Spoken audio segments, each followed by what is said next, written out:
The desert sun blazed down on the forward operating base, its heat shimmering off the steel of armored trucks lined up in formation. Dust swirled as soldiers stood silently, their eyes fixed on the chaos unfolding near the medical tent. Inside, screams had just faded into a deadly silence, replaced by the sharp, echoing cracks of a sidearm. 5 shots, each one deliberate, each one tearing through the still air like a verdict. Corpsman First Class Elena Cruz hit the ground, her medic armband stained crimson, her body twisting in the dirt. The soldiers froze. No one dared move. No one even breathed. The man holding the smoking pistol, General Marcus Harlan, didn't flinch. His jaw was set, his expression carved with arrogance and authority that had long gone unchecked. "Let that be a lesson," he barked, his voice cutting through the ringing silence. "No one disobeys a direct order on my base." The youngest soldiers looked down, trembling. A few older veterans clenched their fists but said nothing. Harlan's command was absolute, and defiance meant death, as they had just seen. But what the general didn't know, what no one could have imagined, was that Elena Cruz wasn't just a medic. Her file, classified and sealed under a different name, identified her as part of a covert special operations program, a trauma specialist embedded with elite units to extract intel and support missions too dark to ever make the reports. Her pulse, weak but steady, thudded faintly against the sand. Beneath her uniform, a layer of ballistic mesh, experimental armor, had stopped 3 of the rounds. 2 had penetrated shallowly, but not enough to kill. The soldiers started to whisper among themselves as the general stormed away toward the command post, slamming his pistol back into its holster. "Was she alive?" one private muttered. "Don't even think about it," hissed his sergeant. "You didn't see a thing." But someone had already moved. Lieutenant Harris, a combat medic under Cruz's supervision. Ignoring orders, he sprinted forward, sliding beside her. Her chest still rose, barely. "Stay with me, ma'am," he whispered urgently, pressing gauze to the wounds. "You're gonna be okay." Elena's eyelids fluttered. Through the haze of pain, her gaze focused on Harris. "Don't let him leave," she rasped. "Record everything." Her hand weakly pointed toward the camera mounted near the tent, base surveillance, running 24/7. Harris understood immediately. He tore his patch off, covered the lens briefly, and switched the camera to manual storage. Whatever was caught on that feed would soon expose the truth, not just about the shooting, but about what had been happening under General Harlan's command for months.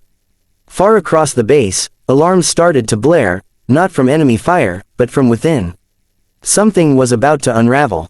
And the man who thought he could shoot a medic without consequence was about to face the one woman he should have never underestimated. The med bay lights flickered as power surged through the base, alarms still wailing in the distance. Hours had passed since the shooting, and the once quiet forward post now buzzed with tense whispers. Soldiers who had once followed General Harlan without question now avoided his gaze, their loyalty cracking under the weight of what they'd witnessed. Inside the infirmary, Elena Cruz stirred. Pain pulsed through her side, but her training overrode it. She forced herself upright, ignoring the dizziness that clawed at her vision. Harris rushed in, shocked to see her awake. "Ma'am, you need to stay down. You lost too much blood." "I don't have time for that," she croaked, her voice hoarse but steady. "Did you secure the footage?" Harris nodded. "It's copied to an external drive. I hid it in the comms terminal. But the general, he's ordering a full lockdown. He wants you declared Kia before sunrise." Elena gave a faint, grim smile. "Then let's make sure I die on his record, not in reality." Minutes later, she was on her feet, dressed in a clean uniform stripped of insignia. The medic's gentle hands were gone, in their place was the hardened precision of a covert operative. She grabbed a sidearm, checked the chamber, and looked Harris dead in the eye. "You saw what he did," she said quietly. "You can still walk away." "Not after that," Harris replied. "He's gone too far." Together they moved through the darkened hallways. The base was under partial blackout, patrols shifting nervously. The rumor had spread, the medic wasn't dead. Soldiers glanced over their shoulders, half believing in ghosts.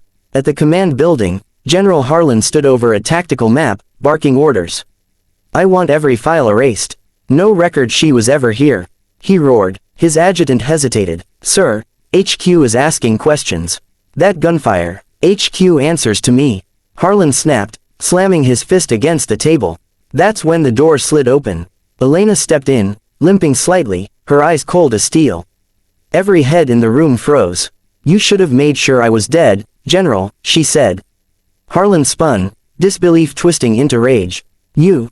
How?" Her words cut through him like a blade. "You shot an unarmed medic in front of witnesses. You disgraced your command, and every second of it was caught on base surveillance." He lunged for his pistol. She was faster. One well-aimed shot struck the weapon from his hand, sending it clattering across the floor. Soldiers rushed in from the hall, rifles raised, uncertain. "Stand down," she ordered. To everyone's shock, they obeyed. Not because of her rank, but because of the courage she had shown, the injustice she had endured. Harlan stared at the red light blinking on the nearby console, the live transmission Harris had sent to Central Command moments before. The truth was out, and for the first time, the arrogant general realized what it meant to be powerless in front of his own soldiers.